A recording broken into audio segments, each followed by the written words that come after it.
بسم الله الرحمن الرحيم. السلام عليكم ورحمة الله وبركاته. அல்லாஹுடைய மார்க்கத்திற்காக தியாகம் செய்த நபித்தோழர்களுடைய வரலாற்றில் சஅத் இப்னு முஆத் ரலியல்லாஹு அன்ஹு அவர்களுடைய வரலாறு எம்மை ஆச்சரியப்படுத்தும். 30 அல்லது 31வது வயதில் அல்லாஹுடைய மார்க்கத்தை ஏற்றுக்கொண்ட அந்த தோழர் 36வது வயதில் மரணமாகி விடுகிறார். 5 அல்லது 6 வருடங்கள் தான் அல்லாஹுடைய தூதர் ஸல்லல்லாஹு அலைஹி வஸல்லம் அவர்களோடு அவருடைய வாழ்க்கை. ஆனால் அந்த 6 வருடத்தில் அவர் செய்த தியாகம் அல்லாஹ்விடத்திலே சொர்க்கத்தை வாங்கி தந்தது, அல்லாஹுடைய தூதருடைய அங்கீகாரத்தை வாங்கி தந்தது. இத்துணை ஆண்டுகள் நம்முடைய வாழ்நாளில் அல்லாஹுடைய தீனில் இருக்கிறோம், இந்த தியாகத்தின் ஒரு அணுவையாவது நாம் தொட்டிருக்கிறோமா என்று யோசித்து பாருங்கள். அவருடைய வாழ்வு முழுக்க தியாகங்கள் தான் அந்த 5 அல்லது 6 வருடத்தில். அதில் எத்தனையோ நிகழ்வுகள் உண்டு, ஆனால் இந்த 2 நிகழ்வுகள் மிக முக்கியமானவை எம்முடைய ஈமானுக்கு. சஅத் இப்னு முஆத் அன்சாரி தோழர், அதுவும் அவுஸ் கோத்திரத்தாருடைய தலைவர், அன்சாரிகளுடைய தலைவர். அவர் ஒரு தலைமைத்துவ பண்பை கொண்டிருப்பவர். யூதர்களோடு மக்காவாசிகளோடு மதீனாவாசிகளோடு மிகப்பெரிய உறவை வைத்துக் கொண்டு வாழ்ந்து கொண்டிருக்கக்கூடிய நபித்தோழர் அவர்.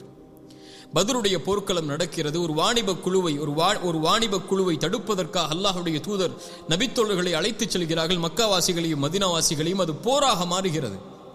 அது போராக மாறுவதற்கு முன்னால் அல்லாஹுடைய தூதர் நபித்தோழர்களை அழைத்து மக்காவாசிகளையும் மதீனாவாசிகளையும் அழைத்து சொன்னார்கள், அஷீரு அலைய அய்யுஹன் நாஸ், எனக்கு ஆலோசனை செய்யுங்கள், இதில் நாம் எப்படி நடந்து கொள்வதென்று. அபூபக்கர் எழுந்தார்கள், மக்காவாசி. உமர் எழுந்தார்கள், மக்காவாசி. மிக்தாத் ரலியல்லாஹு அன்ஹு எழுந்தார்கள், மக்காவாசிகள். அல்லாஹுடைய தூதர் மகிழ்வுற்றார்கள். ஆனால் அல்லாஹுடைய தூதர் அவர்களுடைய ஆலோசனையை விட விரும்புவது வேறொருவருடைய ஆலோசனை. யாரை? அன்சாரிகள், மதீனாவாசிகள், அடைக்கலம் தந்தவர்கள். அவர்களுடைய ஊருக்கு வந்து இருக்கிறோம், அவர்களுடைய வீட்டில் தங்கி இருக்கிறோம், அவர்களுடைய சொத்துகளையும் அவர்களுடைய செல்வங்களையும் பயன்படுத்தி கொண்டிருக்கிறோம். இவர்கள் இதில் எப்படி நடந்து கொள்வார்கள் என்பதை தெரிந்து கொள்ள அல்லாஹுடைய தூதர் ஆசை கொண்டு மீண்டும் மீண்டும் அதை கேட்டுக்கொண்டே வருகிறார்கள். அஷீரு அலைய அய்யுஹன் நாஸ், ஆலோசனை சொல்லுங்கள். அந்த மதீனாவாசிகளில் தலைவர் சஅத் இப்னு முஆத் எழுந்திருக்கிறார்கள். எழுந்து சொன்னார்கள், அல்லாஹுடைய தூதரே, எங்களுடைய ஆலோசனையா நீங்கள் கேட்க விரும்புகிறீர்கள்? அதற்காகத்தானே இப்படி கேட்டுக்கொண்டே வருகிறீர்கள்? அல்லாஹுடைய தூதர் சொன்னார்கள், ஆம் என்று ஒரு உரையை நிகழ்த்தினார்கள். அல்லாஹுடைய தூதரே, நாங்கள் உங்களை ஈமான் கொண்டிருக்கிறோம், உங்களை உண்மைப்படுத்தியிருக்கிறோம், நீங்கள் கொண்டு வந்த அனைத்தையும் சத்தியம் என்று ஏற்றிருக்கிறோம், உங்களுக்கு நாங்கள் வாக்கு கொடுத்திருக்கிறோம், உங்களுடைய வார்த்தைகளுக்கு செவிதாழ்த்தி நாங்கள் கட்டுப்படுவோம் என்று. அல்லாஹுடைய தூதரே, இந்த அன்சாரிகள் அவர்களுடைய வீடுகளிலும் அவர்களுடைய செல்வங்களிலும் மட்டும் அல்லாஹுடைய மார்க்கத்தில் உதவி செய்வார்கள் நீங்கள் என்று எண்ணினால் நீங்கள் கேட்டுக்கொள்ளுங்கள்.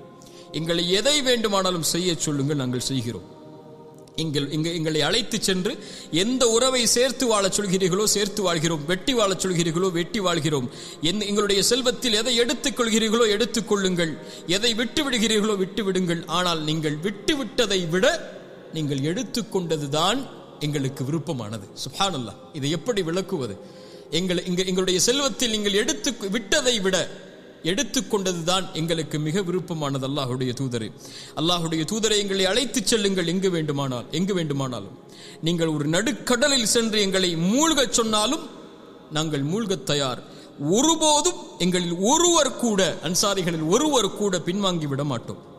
நாங்கள் நாளை எதிரிகளை சந்திப்பதற்கு தயாராக இருக்கிறோம். அந்த போரில் ஏற்படக்கூடிய சிரமங்களை பொறுமையோடும் அல்லாவின் சந்திப்பின் மூலம் உங்களுடைய கண்ணின் குளிர்ச்சியை நாங்கள் ஏற்படுத்துவதற்கு நாங்கள் தயாராக இருக்கிறோம்.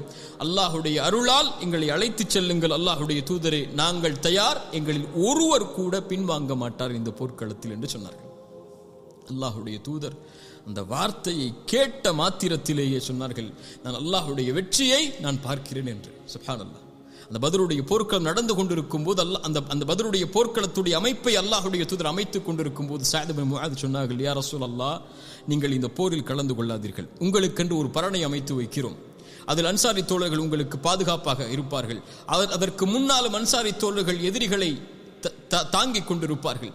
எங்களை மீறி உங்களை வந்தடைந்தால் நீங்கள் திரும்ப செல்லுங்கள்.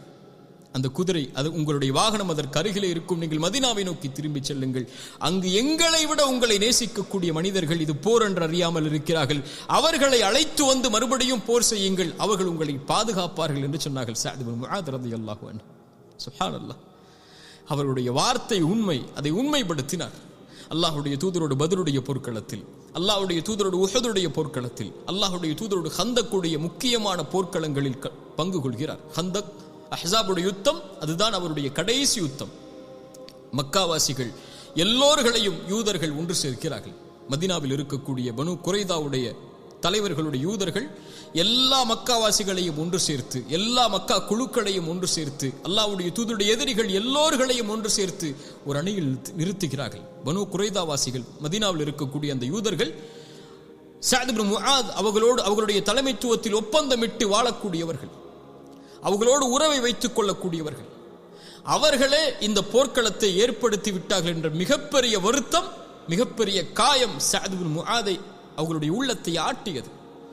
அந்த அஹ்ஸாபுடைய யுத்தத்தில் தான் அவருடைய கரம் காயப்பட்டு வேதனைக்கு உட்படுத்தப்படுகிறார்கள். அந்த காயம் ஏற்பட்ட போது சஅத் இப்னு முஆத் சொன்னார்கள், யா அல்லாஹ், என் கண்ணின் குளிர்ச்சியை இந்த பனு குரைதாவுடைய விஷயத்தில் ஏற்படுத்தாமல் என் மரணத்தை நீ ஆக்கி விடாது என்று சொன்னார்கள். அந்த காயத்திலேயே அவர்களுடைய மரணப்படுக்கையும் ஏற்படுகிறது. அல்லாஹ்வுடைய தூதர் ஸல்லல்லாஹு அலைஹி வஸல்லம் மரணப்படுக்கையில் நோயுற்றிருக்கக்கூடிய சஅத் இப்னு முஆதை அடிக்கடி சந்திக்க செல்வார்கள். அல்லாஹ்வுடைய தூதரை அவர்களோடு அபூபக்கர் செல்வார்கள், உமர் செல்வார்கள், அல்லாஹ்வுடைய தூதரும் செல்வார்கள். அபூபக்கரும் உமரும் சஅத் இப்னு முஆதுடைய அந்த காட்சியை பார்க்கும்போது அழுவார்கள். அந்த நோயுடைய படுக்கையில் அந்த காயத்தால் அவர்கள் அழுவார்கள். அல்லாஹ்வுடைய தூதர் தாடியை பிடித்துக் கொண்டு அவர்களுக்கு அருகிலே கவலையில் நின்று சஅத் இப்னு முஆதை பார்த்து கொண்டிருப்பார்கள். சஅத் இப்னு முஆத் ரலியல்லாஹு அன்ஹு அவர்கள் அந்த அஹ்ஸாபுடைய யுத்தத்தில் பனு குரைதாவுடைய துரோகத்தை எண்ணி எண்ணி வருந்திக் கொண்டிருந்தார்கள். அல்லாஹ்வுடைய தூதர் ஸல்லல்லாஹு அலைஹி வஸல்லம் அதற்கு பிறகு மதீனாவில் திரும்பி சென்ற அந்த போர் முடிந்ததற்கு பிறகு பனு குரைதாவை சுற்றி சிறையிடுகிறார்கள்.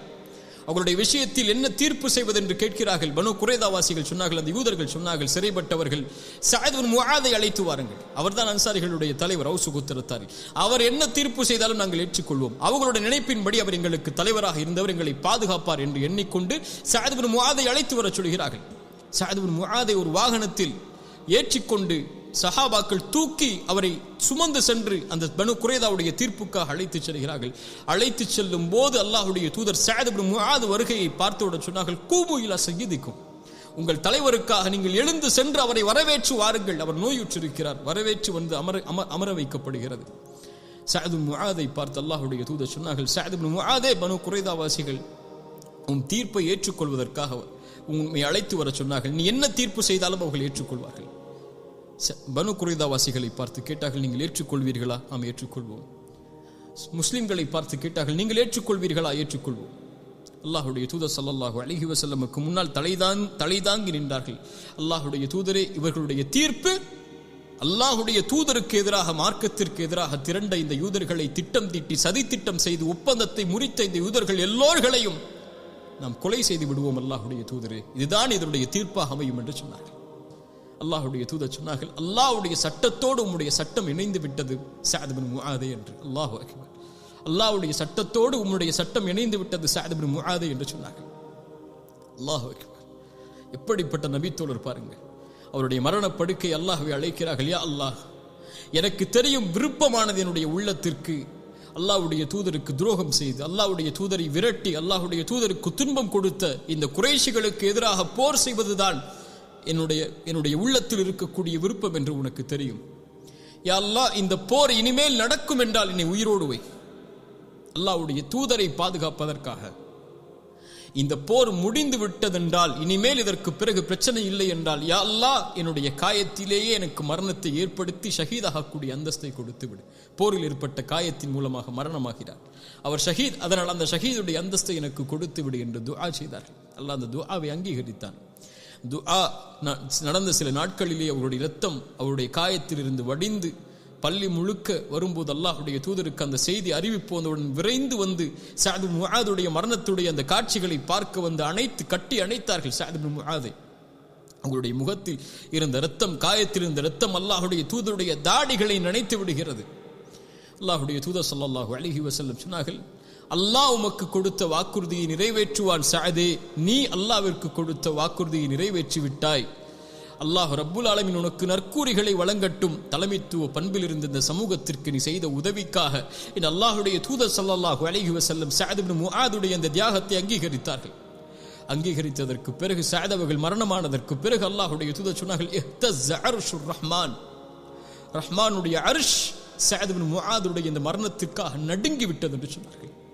அல்லாஹ்வுடைய அர்ஷ் நடுங்கும். அது அல்லாஹ்வுடைய படைப்பு. அல்லாஹ் அதை எப்படி செயல்பட சொல்கிறானோ அப்படி செயல்படும். அந்த அர்ஷ் நடுங்கியது எதனால்? பயத்தால் அல்ல, கவலையால் அல்ல, அன்பாக ஒரு தன்னுடைய நேசரை வரவேற்பதற்குரிய மகிழ்வால் அல்லாஹ் ரப்புல் ஆலமீன் அர்ஷை நடுங்கச் செய்தான். அல்லாஹ் விரும்பினான். அல்லாஹ்வுடைய தூதர் ஸல்லல்லாஹு அலைஹி வஸல்லம் இதை பல செய்திகளில் நமக்கு சொன்னார்கள். யாரை அல்லாஹ் சந்திக்க நாடி யார் அல்லாஹ்வின் சந்திப்பை நாடுகிறார்களோ அவர்களின் சந்திப்பையும் அல்லாஹ் நாடுவான் என்று அல்லாஹ்வுடைய தூதர் சொன்னார்கள். சஅதுடைய மரணத்திற்காக அல்லாஹ்வுடைய அர்ஷ் ஆடியது. 7 வானத்தின் கதவுகளும் திறந்து விட்டது. 70,000 மலக்குகள், சுப்ஹானல்லாஹ் சுப்ஹானல்லாஹ், 70,000 மலக்குகள் அவருடைய ஜனாஸா இருக்கும் இடமெல்லாம், அவரை அழைத்து செல்லும் இடமெல்லாம், அவர் கபரை நோக்கி செல்லும் இடமெல்லாம் 70,000 மலக்குகள் சுற்றி நிற்கிறார்கள். அவருடைய ஜனாசாவில் கலந்து கொள்வதற்காக வந்திருக்கிறார்கள் இந்த அல்லாஹ்வுடைய தூதர் ஸல்லல்லாஹு அலைஹி வஸல்லம் சொன்னார்கள். சஅத் இப்னு முஆதை அல்லாஹ்வுடைய தூதர் ஸல்லல்லாஹு அலைஹி வஸல்லம் கபரில் வைத்தவுடன் சொன்னார்கள், சுப்ஹானல்லாஹ் சுப்ஹானல்லாஹ், அல்லாஹு அக்பர் அல்லாஹு அக்பர். சஹாபாக்கள் கேட்டார்கள் ஏன் என்று. அல்லாஹ்வுடைய தூதர் சொன்னார்கள், சஅதை ஒரு முறை கபர் நெருக்கி விட்டது. கபருடைய நெருக்கத்திலிருந்து ஒருவர் பாதுகாக்கப்பட்டிருந்தால் அவர் சஅத் இப்னு முஆதாகத்தான் இருந்திருப்பார் என்று அல்லாஹ்வுடைய தூதர் ஸல்லல்லாஹு அலைஹி வஸல்லம் அவர்கள் சொன்னார்கள். அல்லாஹ் கபருடைய வேதனையிலிருந்து நம்மை பாதுகாப்பானாக. ரசூலுல்லாஹி ஸல்லல்லாஹு அலைஹி வஸல்லமுடைய வாழ்நாளில் வெறும் 6 வருடங்களில், சுப்ஹானல்லாஹ், அதான் முக்கியமானவை, வெறும் 5 அல்லது 6 வருடங்களில் அல்லாஹ்வுடைய தீனுக்காக அவர் தன்னை அர்ப்பணித்து அல்லாஹ்வுடைய தூதரையும் அல்லாஹ்வுடைய மார்க்கத்தையும் ஒரு தலைமைத்துவ பண்பிலிருந்து பாதுகாத்து பணிவோடும் அல்லாஹ்வுடைய மார்க்கத்துடைய நெருக்கத்தோடும் வாழ்ந்த அந்த தோழர் இந்த தீனுக்காக செய்த தியாகத்தால் அல்லாஹ்வுடைய தூதர் ஸல்லல்லாஹு அலைஹி வஸல்லம் அவர்களுடைய நாவிலிருந்து நற்செய்தி உண்டாகட்டும், அல்லாஹ் உமக்கு கொடுத்த வாக்குறுதியை நிறைவேற்றுவான், நீ சொர்க்கவாதி, நீ அல்லாஹ்விற்கு கொடுத்த வாக்குறுதியை நிறைவேற்றியதால் அல்லாஹ் உமக்கு நற்கூலிகளை வழங்கட்டும் என்று அல்லாஹ்வுடைய தூதருடைய நாவால் நற்செய்தி பெற்ற நபித்தோழர் சஅத் இப்னு முஆத் அல்லாஹ்வுடைய அர்ஷ் ஆடியது. சுப்ஹானல்லாஹ், ரஹ்மான் அவனுடைய அரிசை நடுங்க வைத்தான் அவருடைய மரணத்திற்காக. 70,000 மலக்குமார்கள் படைசூழ அவருடைய ஜனாஸா அடக்கம் செய்யப்பட்டது. அல்லாஹ்வுடைய மார்க்கத்திற்காக அவர்கள் உண்மையோடு நடந்து கொண்டார்கள். அல்லாஹ் அதைத்தான் சொல்கிறான், மினல் முஃமினீன ரிஜாலுன் ஸதகு மா ஆஹதுல்லாஹ அலைஹி, அல்லாஹ்விற்கு கொடுத்த வாக்குறுதியை நிறைவேற்றியவர்கள். அல்லாஹ்வுடைய தூதரை அழைத்து செல்லுங்கள், எங்கு வேண்டுமானாலும் நாங்கள் உங்களுக்காக மரணிக்க தயார், உங்களுக்காக நாங்கள் எதையும் யாரையும் இழக்க தயார். பனு குறைதாவை இழந்தார்கள், தீர்ப்பு கொடுத்தார்கள். பத்ருடைய போர்க்களத்தில் தியாகம் செய்தார்கள், உஹதுடைய போர்க்களத்தில் தியாகம் செய்தார்கள், அஹ்ஸாபுடைய யுத்தத்தில் நடந்த காயத்தால் மரணமானார்கள். ரிஜாலுன் ஸதகு மா ஆஹதுல்லாஹ அலைஹி, அல்லாஹ்விற்கு கொடுத்த வாக்குறுதியை நிறைவேற்றியவர்கள். மின்ஹும் மய்யந்ததிர், இன்னும் சிலர் அதற்காக காத்து கொண்டிருக்கிறார்கள் என்ற குர்ஆனுடைய வசனத்திற்கு ஏற்ற நபித்தோழர்கள் இவர்கள். அல்லாஹ் இந்த தியாகத்தில் இருந்து படிப்பினை பெறக்கூடிய மக்களாக அல்லாஹ் உங்களையும் என்னையும் ஆக்குவானாக. ஜஸாக்குமுல்லாஹு கைரன். அஸ்ஸலாமு அலைக்கும் வரஹ்மத்துல்லாஹி வபரகாத்துஹு.